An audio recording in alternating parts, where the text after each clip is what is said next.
Hello and welcome to a special edition of Community Spotlight on Lakefront TV. I'm your host, Derek Hudson. It's time to kick off a host of commemorative events to celebrate the life and legacy of Dr. Martin Luther King Jr. The celebration begins here on site at the Leesburg Community Center with a community breakfast. Let's see what some of our honored guests have to say about why it's so important that we commemorate Dr. King's life, legacy, and contributions. Put your hands together if you don't mind the snoring. Come on.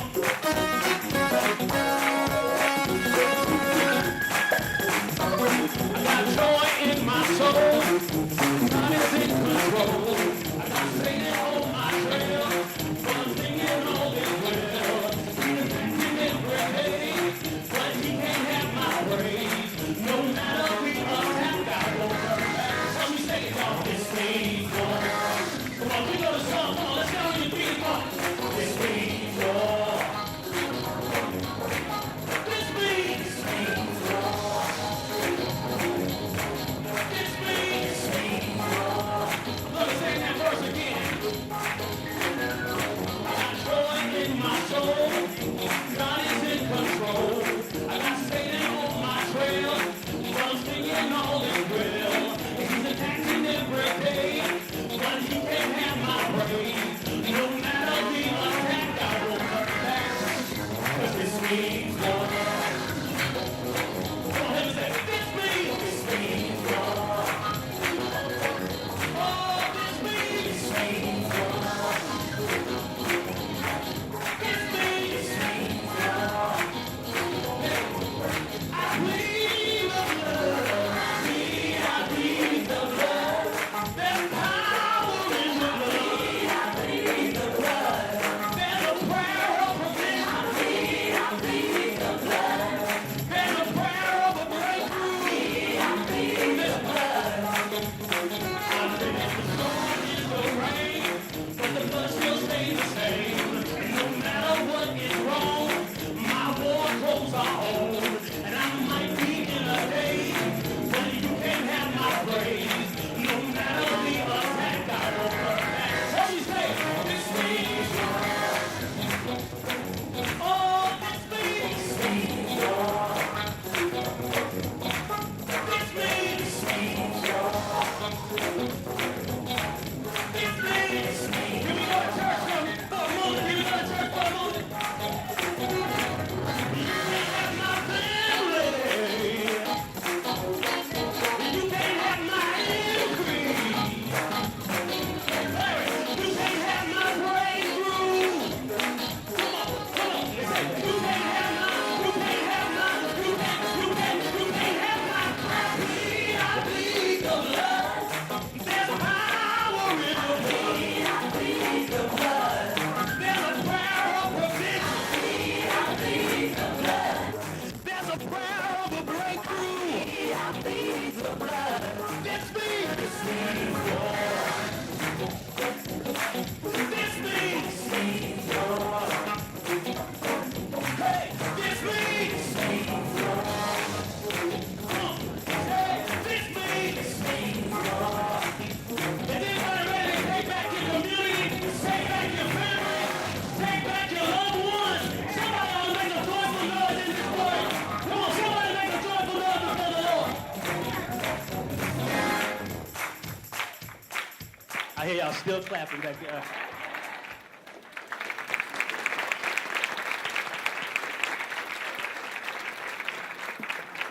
Yeah. WMW. Wow, Mr. Ware. Good job, my brother. Thank you so much. And now we at the part of our program that talks about the presentation of Community Service Award recipients. And to exercise that task, we have Michael Randolph, principal of Leesburg High School, and I didn't even know his name was William. Mr. William Richard Lockett. I always call him Richard. Would you please come forward?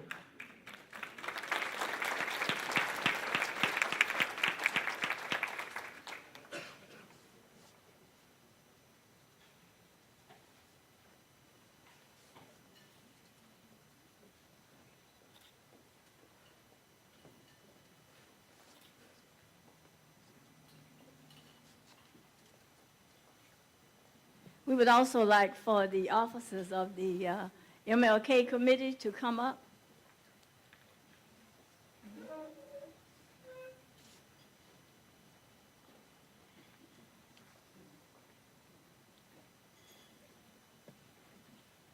Mr. Ward,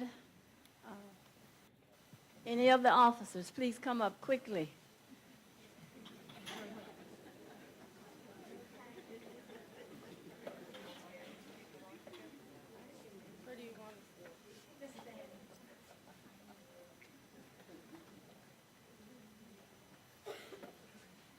I think they know that time is of essence.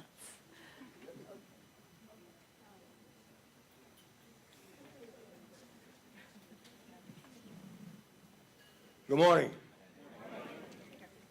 Pioneer and Patriots honoree, Mr. Clarence Alvin Thornton, who's deceased. This is the last of the Pioneer and Patriots presentation of the Martin Luther King Award. Born in Hawthorne, Florida, and relocated to Leesburg, Florida, where he met and married Grace L. McCants. He was the father of 3 daughters, Betty, Clarine, and Lillian. He was the grandfather of 5 and the great-grandfather of 6. Mr. Thornton was a very active citizen in the church, community, and civic activities. He served as a steward in the American AME Church for 30 years. He was also the lay president at the district level of the AME Church. Above all, he served as the most wishful master of the Masonic Lodge of Fruitland Park, Florida, for 30 years. As long as the school assisted in Mount Clair, Florida, for blacks, he was the PTA president. He received awards and most recognition for his community. And for accepting this award, Jesse Smith.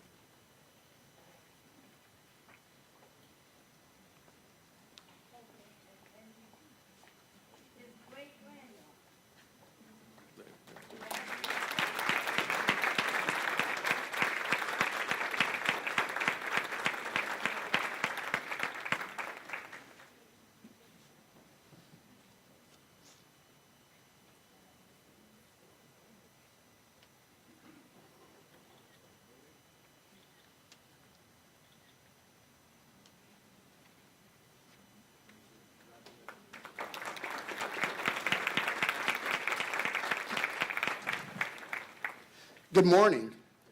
It is my honor and privilege to present Mr. Purnell Mitchell as a 2018 Community Service Award recipient. Mr. Purnell Mitchell is a former sergeant with the Leesburg Police Department. He has served as the past manager of security services for the Lake County School District. He and his wife own Purnell Mitchell Bail Bonds, Wings of Love, and Alpha to Omega Traffic School. He is a graduate of Lake Sumter Community College, Warner Southern University, and an honor graduate of the Southern Police Institute at the University of Louisville. Purnell has been a community leader and public servant for students and families in Lake County for over 25 years. He has worked with other community leaders to identify problems and find solutions to help improve our community and schools. Purnell has worked tirelessly within both the criminal justice and education systems to help our youth be successful. He knows firsthand that when children are successful in school, they become positive adults and citizens to make our community safe and prosperous. Again, I would like to introduce Mr. Purnell Mitchell.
Next, it is my honor and privilege to announce Dr. Charles Chuck Mojak as a 2018 Community Service Award recipient. Dr. Mojak was born in Masontown, Pennsylvania, and after college, Chuck migrated to Florida in 1975, where he taught at Father Lopez High School in Daytona Beach, Florida. Chuck pursued his doctorate and progressed into administration, ultimately rising to senior vice president at DBCC. He became the 5th president of Lake Sumter State College on July 1st, 2002, and served until December 2015.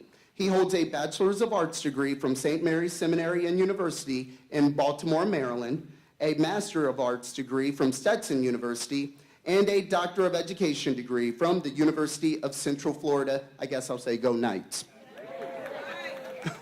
Part of his list of accomplishments is that he served as fundraising chair for Lake County March of Dimes, Relay for Life team captain, United Way board, Kids Central board, vice president of Lifestream Behavioral Center board, chaired Lake County Economic Development Committee, and along with a lot of other awards, which you can read there.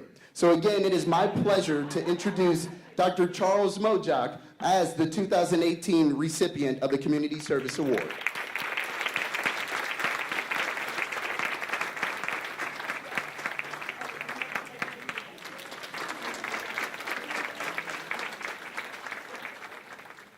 Community Service Award recipient, Mr. Joe Shipes. Joe Shipes has been instrumental in the establishment and operation of the Leesburg Partnership as CEO for over 22 years. He works with the National Main Street Organization and to continue preserving historical downtown Leesburg in supporting economical development and design, creating community events, promotions, and projects. Joe has also lent his talent and expertise to help other nonprofit organizations in the area achieve their goals and help downtown Leesburg. He was instrumental in the contributions to local nonprofit organizations from Bike Fest revenues in the amount of $1,484,742,000 over the year. New Gateway Design Establishment Economic Redevelopment Community, which has resulted in upgrades and improvement into roads, Venetian gardens, and downtown creations of Town Square and establishments of the CRA in Leesburg. Mr. Joe Shipes.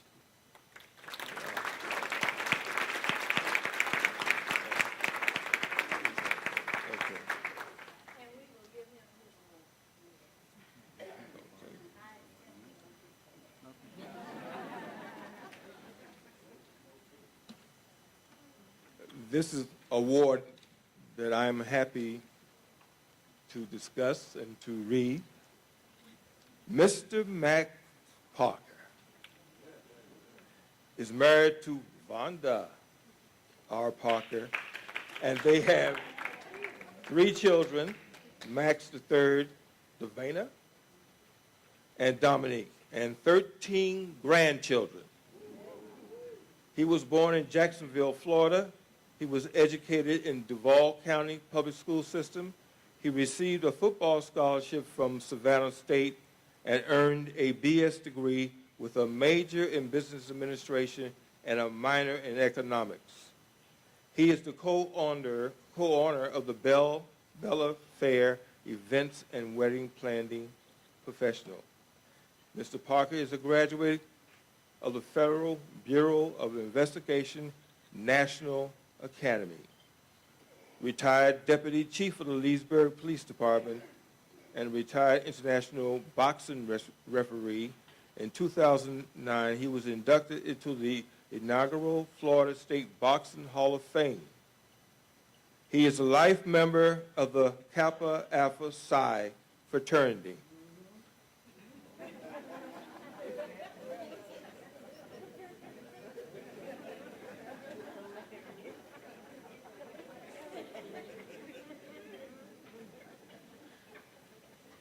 Law enforcement has always allowed him to get involved with Leesburg community, of which he loves to serve. For the past 6 years, Bella Fair and wedding planning professionals partnered with WLCDC to raise scholarship funds for graduating seniors of Leesburg High School and help for the senior housing projects. Currently, Mr. Parker partners with Be Free Lake, where he is to present Know the Law sessions. Mr. Parker.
Jesse, stay up here.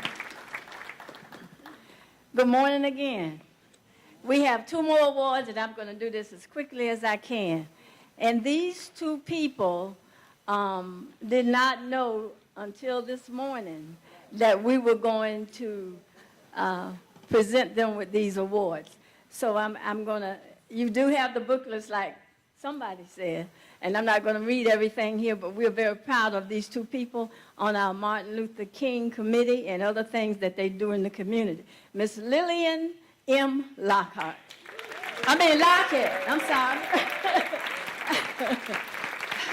She was born in Raleigh, North Carolina. Miss Lillian M. Lockett is the youngest of 2 children. She completed her elementary and secondary education in the Raleigh public school system, graduating in the top 10 of her class.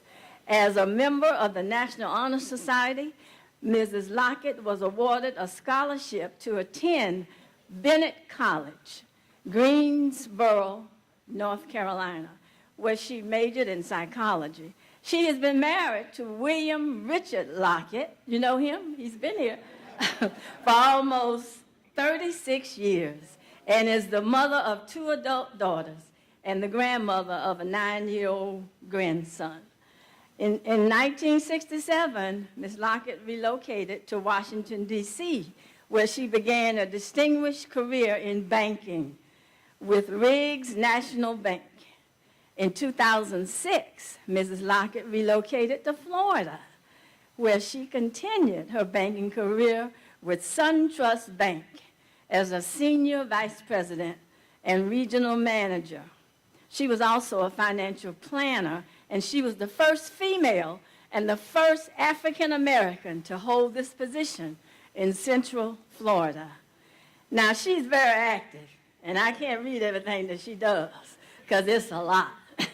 But right now, she is the president of the Lake County Educational Foundation. She also serves on a lot of the Democratic boards and committees, and she is the personal liaison for several schools in the Leesburg area. And she is the treasurer of the Martin Luther King Jr. Commemoration Committee. Mrs. Lockett is an active member of the First United Methodist Church in Clearmount. Above all, you can tell she's an active community worker. Congratulations.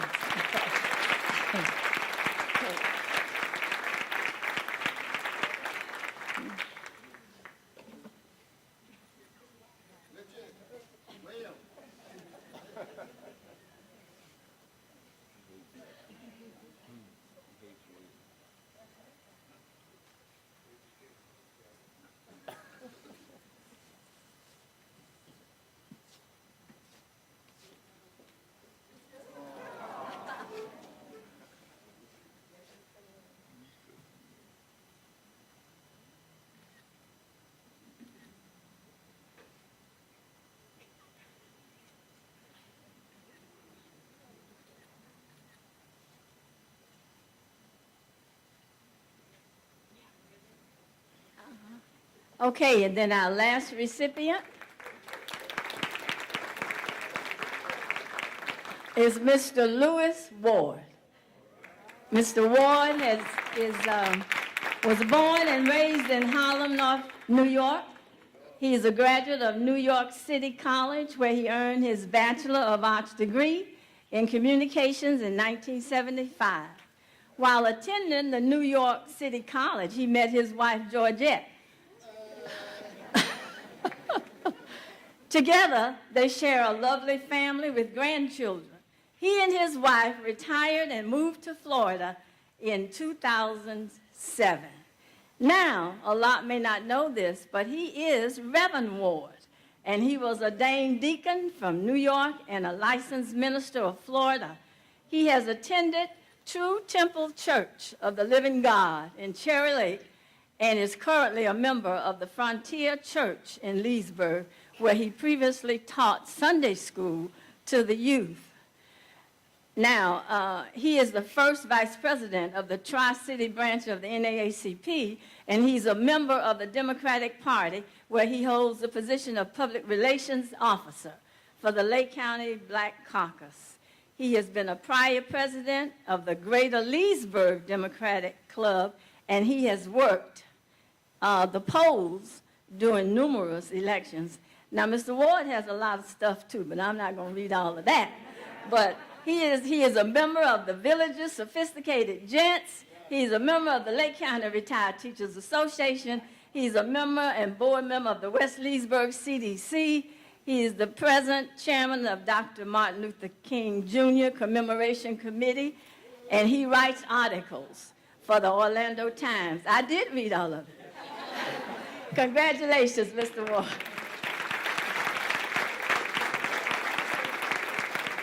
That's it, sir.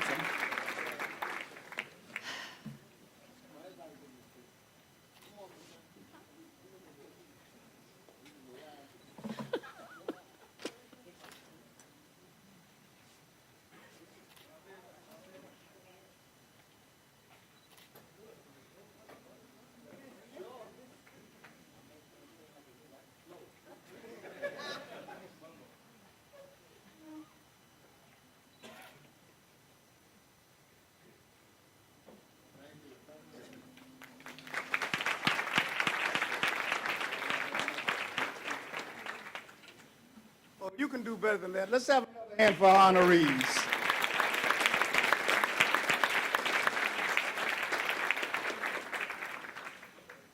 But as they say at my church sometimes, it's time for the word.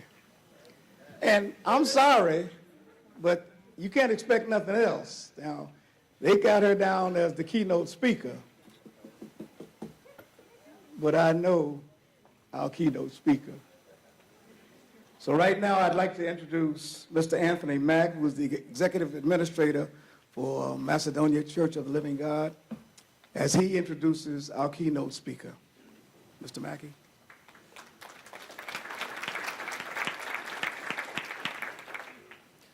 Good morning, everyone. It is indeed an honor and a privilege to stand before you this morning to introduce a woman who I have known my entire life and who has known me my entire life. So,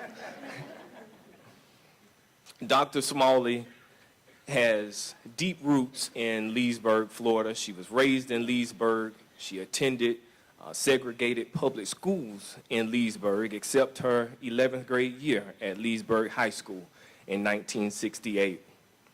Our speaker is a trailblazer. So one thing I want you to take away from today is the fact that she is a trailblazer. Her life's work has been that of trailblazing and creating paths for others to follow. Dr. Smalley was an 11th grader when Lake County schools desegregated. At the end of the 1968-1969 school year, she received a scholarship from her former principal, Mr. S.T.E. Pinckney, to attend a summer reading study skills program, which was a college prep program for high school students at Bethune-Cookman College. As president of her class and at age 16, she challenged the college academic dean and registrar to allow her to be admitted to college at the end of the program. The administrators were very reluctant to admit her because of her age, not having completed 12th grade, and she would be the youngest student on campus, who would also be without a chaperone. She challenged the college administrators on a statement in their college catalog, which stated that a student was required to have a high school diploma or its equivalent. She had the equivalent and told them, quote, "You should not have placed that statement in that catalog if you didn't plan to do it. That was false advertisement," end quote. With much discussion, they decided to admit her. In the meantime, she returned to Leesburg High School to speak with the principal, Mr. Buford Robertson, about an early release and receiving a high school diploma early. He informed her that he could not let her be the first African-American child to have an early release from the high school and to be the first in the state to do so. Mr. Robinson advised her to stay around and take courses at Lake Tech for a year and asked her what if she got pregnant and would end up without a high school diploma nor a college degree. She asked, "Is that what this is about?" Then she politely thanked him for his time and stated that she would be attending college without a high school diploma. At the end of the 1969-70 school term, Mr. Robinson mailed her a Leesburg High School diploma with a letter of commendations for her excellence in scholarship and being on the dean's list for scholarship. Dr. Smalley graduated with a Bachelor of Science degree in psychology from Bethune-Cookman College at the age of 19. She entered the University of Florida and obtained a Master of Education degree in elementary and early childhood education from the Teacher Course program at the age of 21. This was during the time that the University of Florida had about 35,000 students, and approximately 150 were African American, a trailblazer. Dr. Smalley was the 5th African American employed in the town of Brookline Schools in Brookline, Massachusetts, and worked at President Kennedy's K-8 grammar school. At that time, it was the 4th wealthiest school district in the nation with an incredible academic status, a trailblazer. Dr. Smalley was the 5th African American to graduate from the University of Florida with a PhD degree in special education, emphasis on learning disabilities with a minor in educational leadership. She's a trailblazer.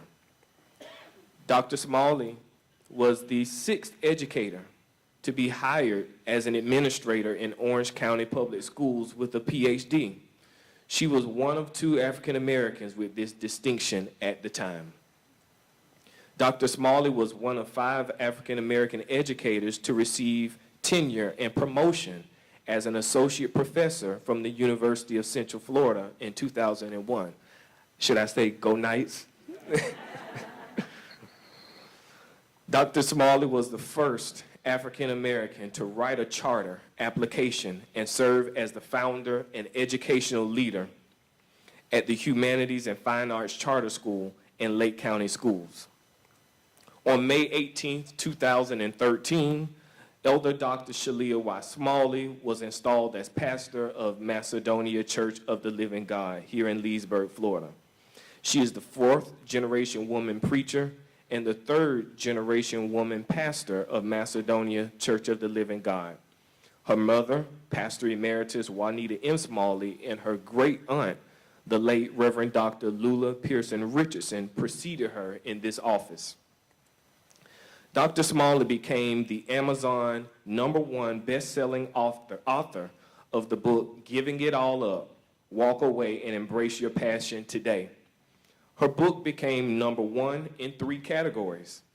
After 30 years of working as an educator, she walked away from her newly tenured and promoted associate professorship at the University of Central Florida to pursue and embrace her passion to accept and serve as a full-time assistant pastor under her mother's pastoral leadership. The story of Dr. Smalley is that, as you can tell, of being the first and being a trailblazer in many areas. And it's an honor and a privilege for me to stand and introduce her to you all this morning. She's my pastor, she's a mentor of mine, she's my aunt, and I am so very proud to introduce to some and to present to others the speaker for this morning, Elder Dr. Shalia Yvette Smalley. Thank you.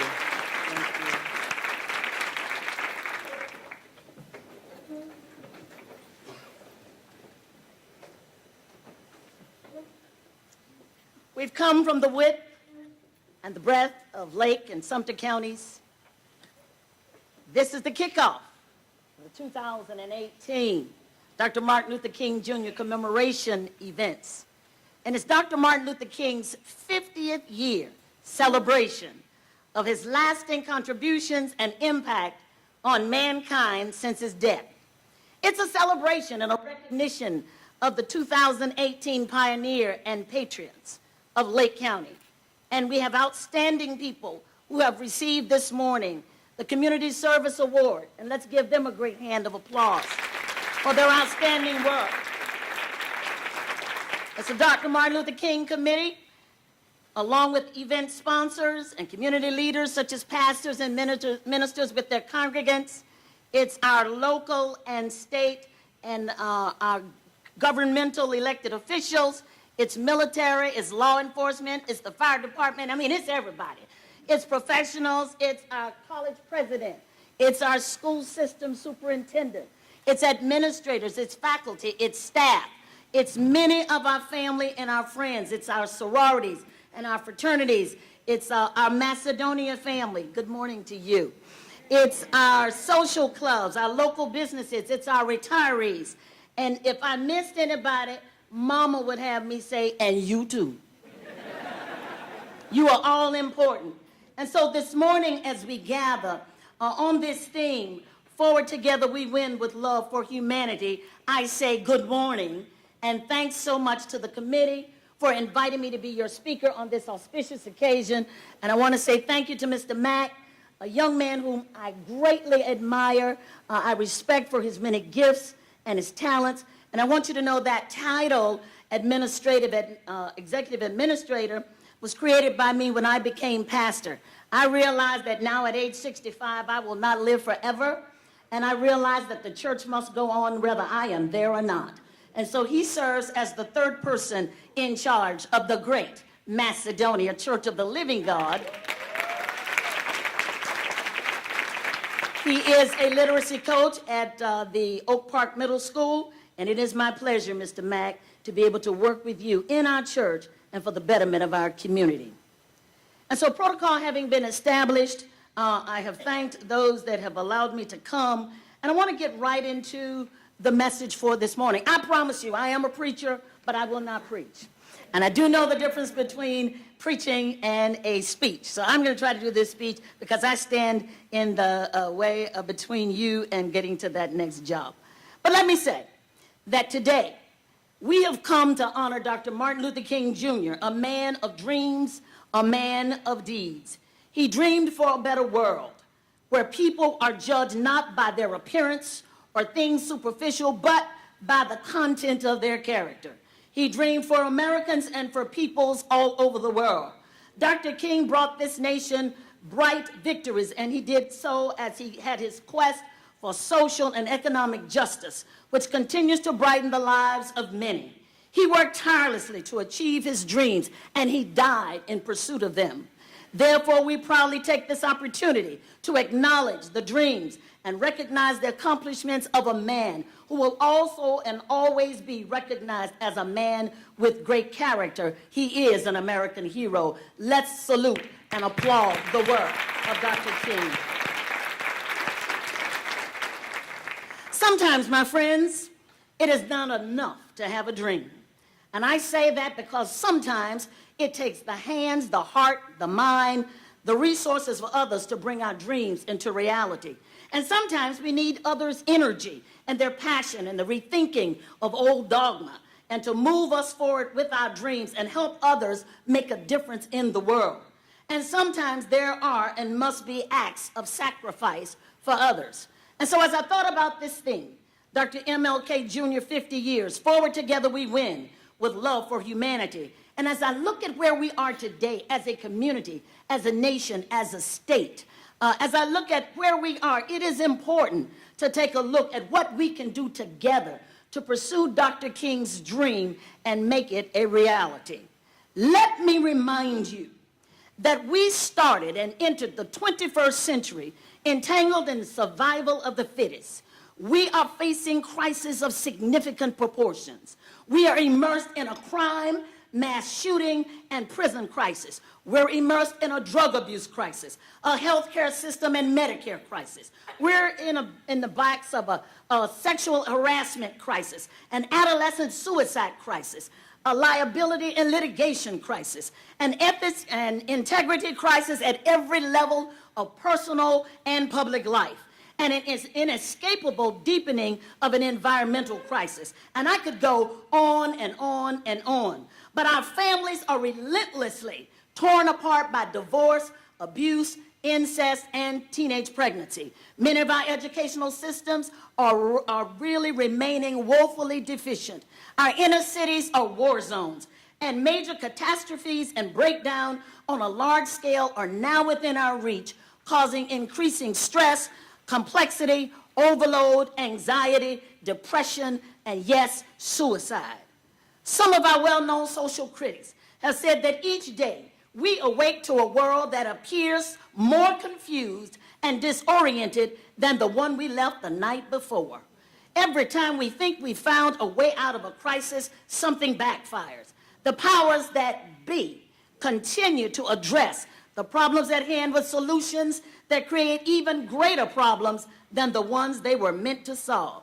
And so I ask you a question this morning, and it is a critical question. Where do you think God would have us search for answers regarding all those crisis areas I've just mentioned? Is it in the material and the cognitive realms, or is it in the relational realm? Our society tries to gain and tries really in vain to remedy these problems using the proper or the popular notions of progress. So we appropriate monies, and that is material and physical answers.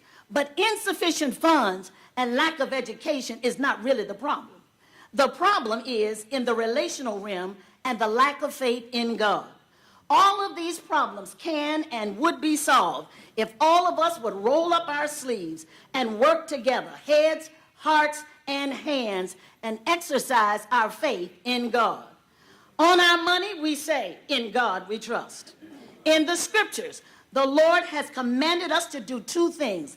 Love the Lord thy God with all thy heart, with all thy soul, and with all thy mind, and thy neighbor as thyself. And so, folks, everything hangs on those two commandments which focus on love.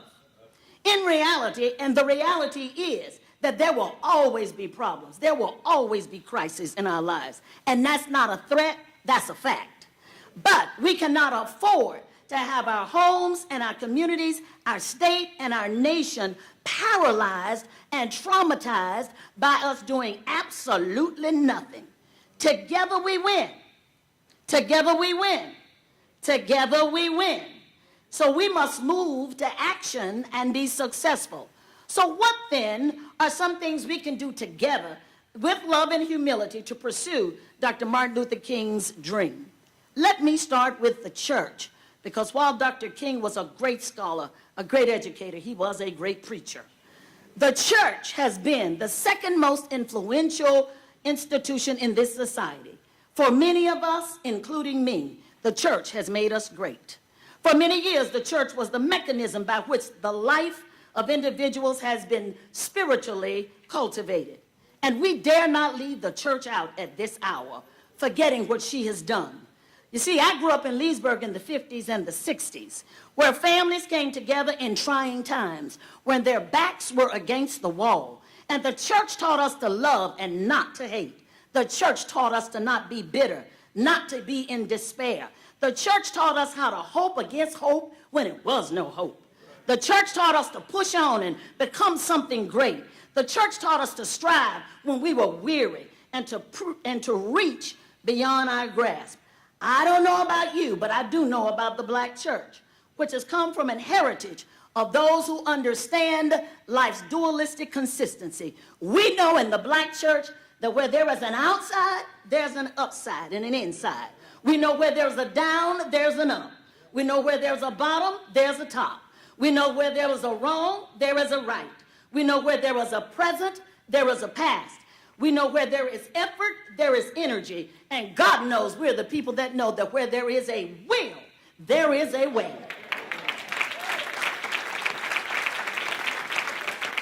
And so consequently, if we could just thank the church for where she has brought us and just live what she has taught us, then we could be instrumental in improving human conditions. God is still our present help in the time of trouble. And we must make the difference if we depend on him and look together and pray together for each other. You see, back in the day, if anything was really going to happen, the church initiated it. Yeah, it started at the church house and not the White House. Some of us have gotten our houses mixed up. You see, Superintendent, they didn't wait for white papers and position papers to be presented by others. They didn't wait to conduct a study, a needs assessment or a feasibility study, and then collect qualitative and quantitative data, then crunch the numbers, and then test for significant difference, and then report on the findings.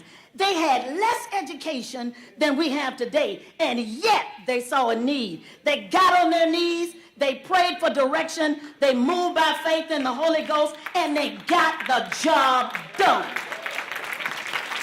Oh, I wish I had a few minutes. I don't have but a few minutes, but I wish I could tell you all the things that the church did. And now we have much more education in the church, and it's filled with people who represent on various fronts. But some of us are sitting back on our laurels, waiting on somebody else to do it, and step up and step out and take a risk.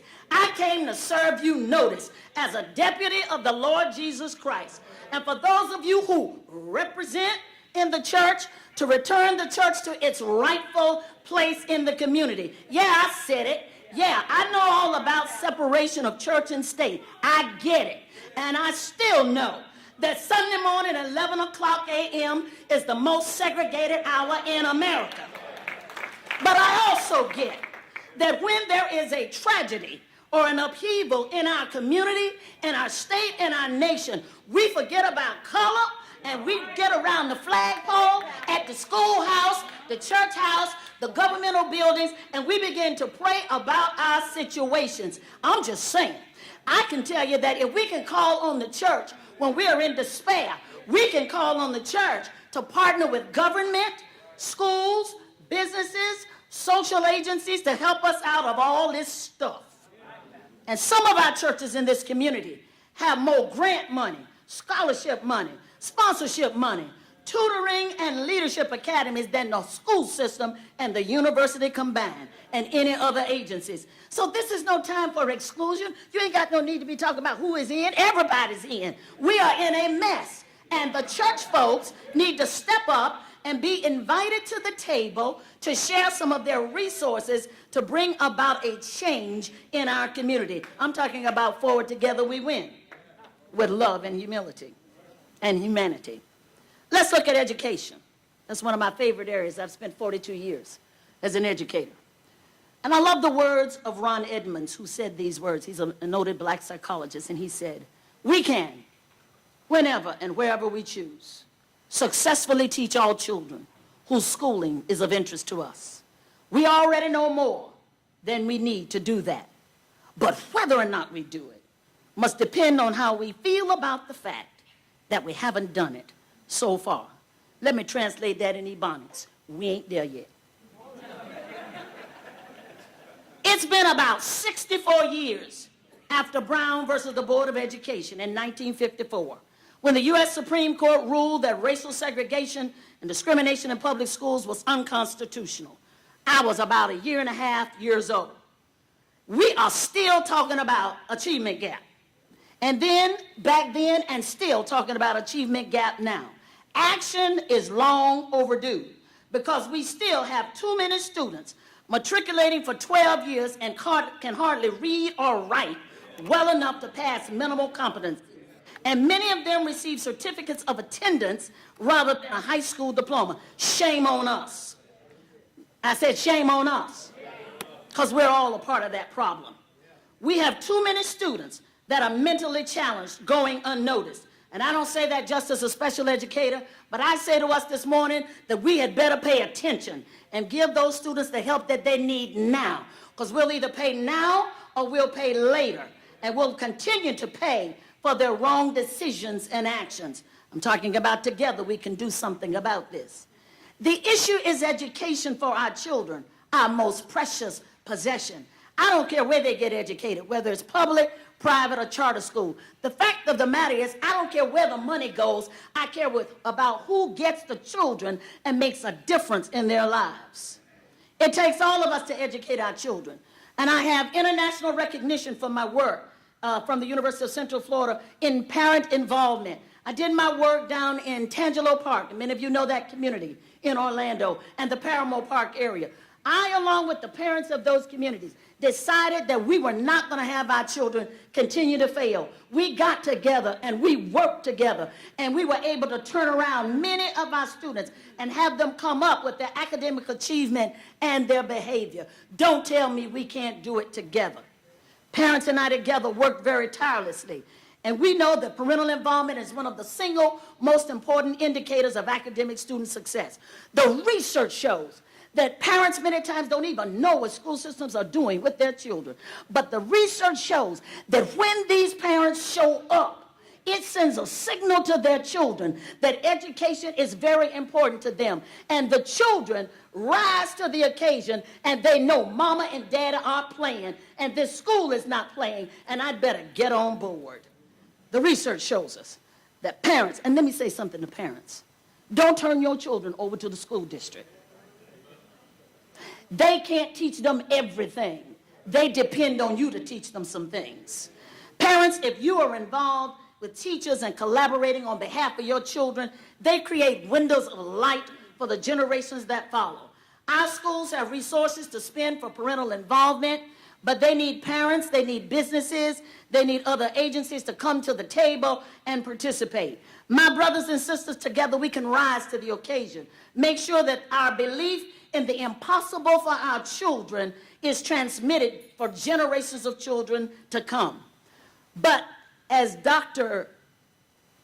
Edmonds said, we can all sit around and hold hands and sing Kumbaya, and that has its place. But the issue is not that we don't know what to do, but the spiritual will and political backbone to do what has to be done for our children and our youth. Dr. Frederick Douglass said it best. It's easier to build strong children than to repair broken men. Let's talk about economics for a moment. If you have not done a comparative analysis of those who have been successful and those who have failed in this country, you probably have discovered by now, according to attorney Patricia Russell McLeod, it's clear that in this country, the haves have more and the have-nots have not at all. The must-haves have now been relegated to the maybes. And since the maybes are not the will-bes, the would-have-beens simply won't be. We consider ourselves in this room as part of the haves group. Even though there are hard times and rough places in our lives, together, let's take the challenge. Let's take the challenge and combine our resources and make the have-nots have. Make the maybes the will-bes, and make the would-have-beens be. Together, we can do this. There is so much work to be done, and there's no time to sit back, kick back, relax, and take a field day. The world is in a horrible shape. Every situation has been affected because we have allowed distraction, and we've gotten away from the main thing being the main thing, which is a relationship with God and a relationship with each other, and dropping the color thing. Distractions. We in our society have become so materialistic and so material possession oriented. It has been said that the modern American is a person who drives a bank-financed car over a bond-financed highway on credit card gas to open a charge account at a department store so he or she can fill his savings and loan financed house with installment purchased furniture. In other words, Americans are highly debt-ridden. It's easy to get in debt, but as adults, we must remember and teach our children to not be debt-ridden so that they and we can be productive citizens, have happy lives, and let's invest in things that matter most to us, that will make a change for humanity. Let's look at politics for just a moment, and I don't do much of that, but I will say that we must not only put qualified people in office, but we must put moral and ethical people who have a heart for people in office to serve us. We must teach our 18-year-olders to register to vote and not register, just register, but vote. We must provide and give leadership to the fight for social and economic justice. And together we must take the leadership in bringing about change within our communities, within our state, within our nation and our world. We must stand up and speak out on the things that really matter. Don't tell me anything about, I don't want to say anything, because when you don't say anything, that's collusion. And collusion is not good for anybody. I could go on, and I could take up time and talk about what we knew in the various arenas, but we don't have that kind of time. But let me say this. I contend that we won't bring about change until we get mad enough to do something about our conditions with something we call divine dissatisfaction. What I'd like to do is share with you just for a few minutes the sentiments of Dr. King in his 1966 speech at the Chicago Freedom Festival. His words are very appropriate today as they were back then. And he reminds them that the moral obligation of creative dissent, that which he calls divine dissatisfaction. Here's the quote. So as we dedicate our hearts and hands to build careers, let us resolve to be dissatisfied until the American dream is realized. Let us be dissatisfied until every rat-infested slum is cast into the junk dump heap of history and every family has decent, safe, and sanitary housing. Let us be dissatisfied until every vestige of segregation and inferior education vanishes into the socially healing context of the classroom, and there will be dignity for our spirits and culture and education for our minds. He says, let us be dissatisfied until every handcuff of poverty is unlocked and until every wrinkled stomach is filled. He says, let us be dissatisfied until all offices of government are filled by those who do justice, love mercy, and walk humbly with their God. Let us be dissatisfied until that day when the lion and the lamb will lie down together and everyone will sit under their own vine and fig trees, and none shall be afraid. In leaving you today, I ask you to remember that to be a great nation, we must provide great lives, futures, and careers for our children. In so doing, we will fulfill our own lives and aspirations. He ends with, let's bring America back to the values that she advocated. My brothers and sisters, Dr. King said, we must learn to live together as brothers, or we will perish together as fools. Dr. Maya Angelou was right. She said we must pledge ourselves to each other, which is a real challenge. But to strive in this country, we must pull together as a viable, resourceful body, charting actions that will have a positive impact on our society. We must remember that the quantity and the quality of performance will depend upon the quality and the quantity of excellence that the members of this group hold about themselves as a unit or a group. We are all a part of the movement, and we can't accept mediocrity. I'm not saying it will be easy to bring Dr. King's dreams into reality, because the reality is there will be some struggles. Dr. Frederick Douglass said, if there is no struggle, there is no progress. We want so much without the struggle and pain. We must struggle to bring it on, and words and blows are a part of it. End of quote. And so each of us, all of us, must come together now and reason together, for we have a common condition and a mutual affliction.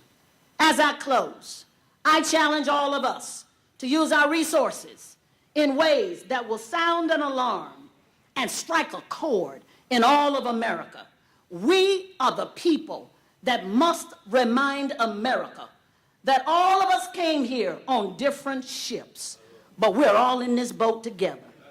I challenge you, since we have sprung a leak, to lead the way in helping all of us to do our part in fixing it. We must remind America that you can't build a community, a culture, a society, a civilization on nothing but rational power, but you need moral power.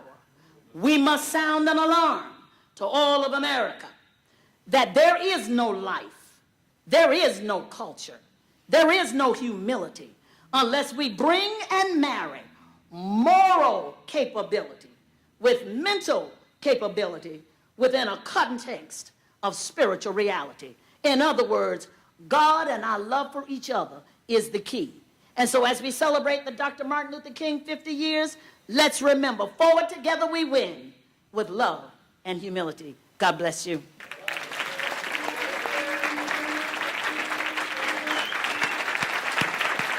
Mayor Roebuck, we're at the community center here in the lakefront city of Leesburg, and we're commemorating with a community breakfast the life and legacy of Dr. Martin Luther King Jr. Why is that important?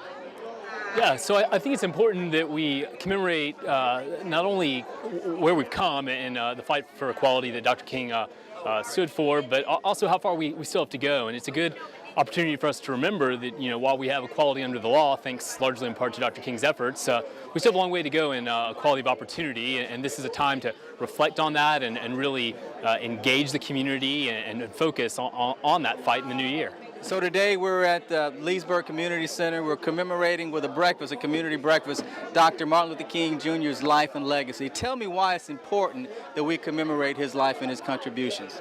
I sincerely believe that we should do it because this man had a dream not just for Americans, but people all over the world.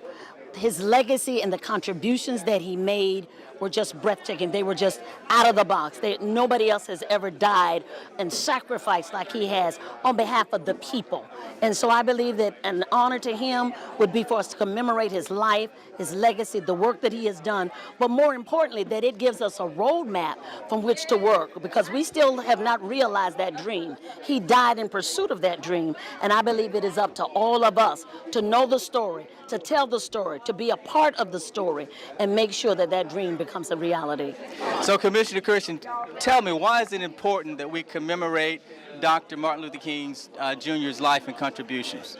I think it's important to make sure that the values that Dr. King stood for, how he shaped America, changed the thoughts of America, just how our younger generation can really understand what we went through to get to this point of equality, economic empowerment, educational equality, voting rights. I think it's important to remember that it didn't wake up and this was here, that we had to fight to get these liberties that we all enjoy. To find out about this and all the great events that are happening in your lakefront city, make sure to visit us at leesburgflorida.gov and like us on Facebook. I'm your host, Derek Hudson. Till next time.